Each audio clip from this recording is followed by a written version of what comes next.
Hello beautiful people, welcome back to my channel. It's so good to see you all back. I appreciate you all. Thanks for the love and support.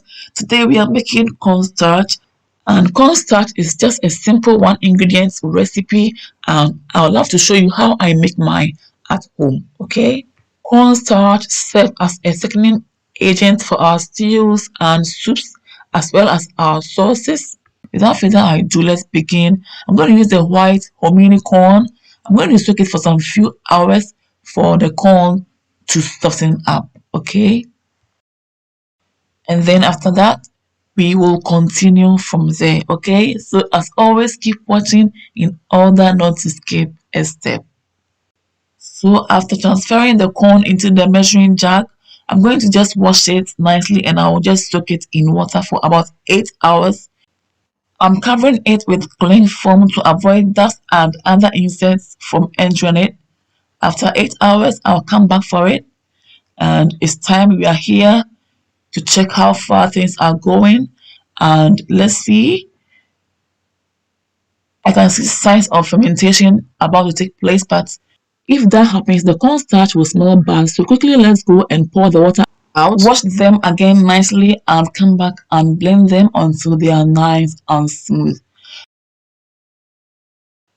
Add water to be a little bit above the level of the corn. All right, and then let's blend it. I'm going to blend it until it's so smooth because I don't want to even get some chaff behind. Like, I don't want to get more residue. I want to use all of it for the cornstarch.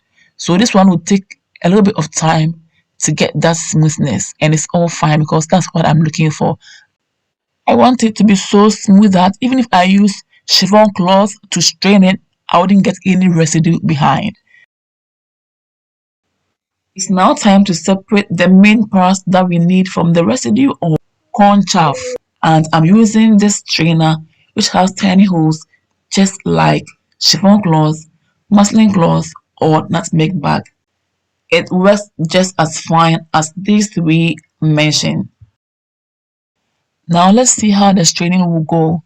As I mentioned earlier, I made sure that the corn was well blended until it was so smooth. So even if I use the chiffon cloth to strain the corn starch, I wouldn't even get much residue behind.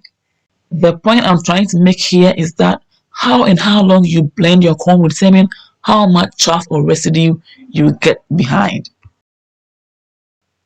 The residue or corn chaff we have here is not that much, so you can discard it, or if it's more than this, then dry it up and then use it for your banku, and that'll be fine. Again, I'm covering it up with the cling foam for it to sit and rest for some few hours. By then, the water will separate itself from the corn starch. After a few hours, we are back again to check, and it's clear that separation has taken place already and the water is up above the corn starch. Can you all see that?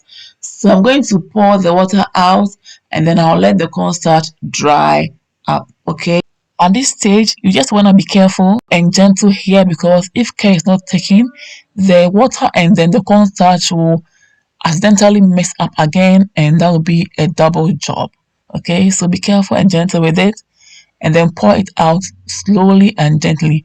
We are back and we have only the cornstarch behind. I'm going to transfer this on a tray for it to dry completely, and we are back after 5 days.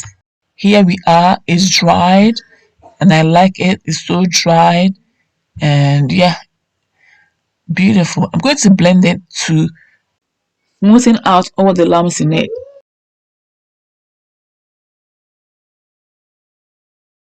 Family, don't forget to like, share, comment on this video. It's really important to share for others to see how easy and quick it is to make your own cornstarch at the comfort of your home. And if it's your first time, hey, you are warmly welcome. I'd love to have you here. Please subscribe and click on the bell button as well to receive updates from me whenever I upload new videos. We are all done blending our cornstarch and it's time to sift it to separate it from any lumps that may be in the cornstarch.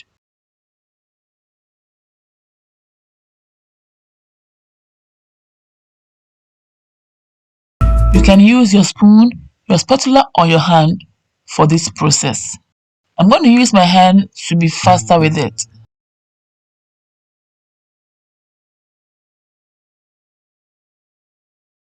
We still got some lumps behind, and of course I'm going to discard them. And then guys, we are all done making our homemade cornstarch. It's that quick and easy to make, so you can try this at home and you will love it.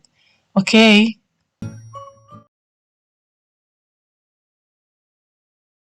cornstarch and tapioca flour are made using the same process, except that cornstarch is of course made with corn and tapioca flour is made with cassava.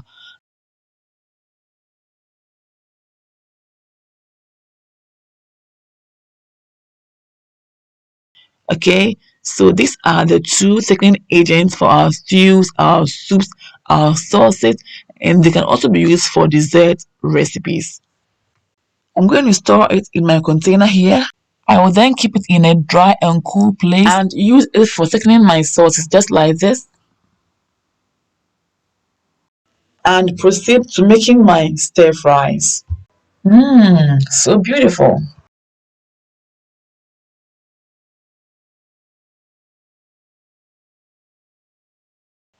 This is amazing as always.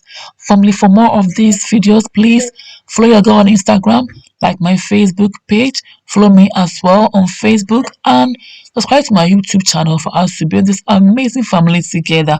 I'm going to keep this cornstarch in a dry and cool place for as long as 6 months or even a year. Thank you all for watching. Bye, your kiss.